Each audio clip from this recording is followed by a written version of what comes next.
Թրամփի աշտարակ Թբիլիսիում։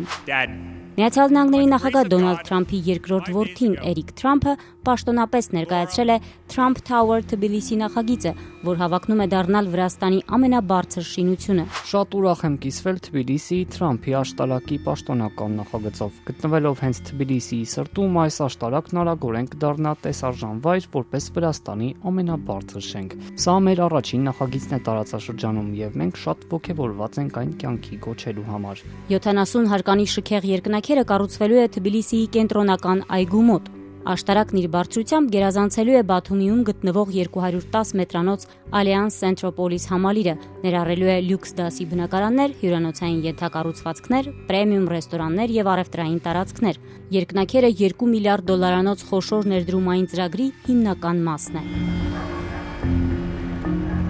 14 տարի առաջ Դոնալդ Թրամփը ժամանել էր Թբիլիսի որպես անշարժ գույքի ամերիկացի մագնատ, Սևծովի ափամերձ Բաթումիում նախատեսված $250 միլիոն արժողությամբ աշտարակի նախագծին իր անունը տալու համար։ Կարծում եմ Վրաստանում ներդրումային բազմաթիվ հնարավորություններ կան։ Հիանալի է այն, ինչ տեղի է ունենում։ Այն իսկապես աշխարհի զարմանահրաշ վայրերից մեկն է հիմա։ Ձեռնարկատիրական առումով դա անհավանական է, այնպես որ Վրաստանում անշարժ գույքից անդինել շատ հնարավորություններ կան։ Ավելի ուշ Թրամփի ընտանիքը հրաժարվել էր Բաթումիում, ապա նաև Բաքվում երկնաքեր կառուցելու ծրագրերից։ Թբիլիսիի նախագիծը կլինի Թրամփի ընտանեկան բիզնեսի առաջին պաշտոնական նորամուտը Հարավային Կովկաս։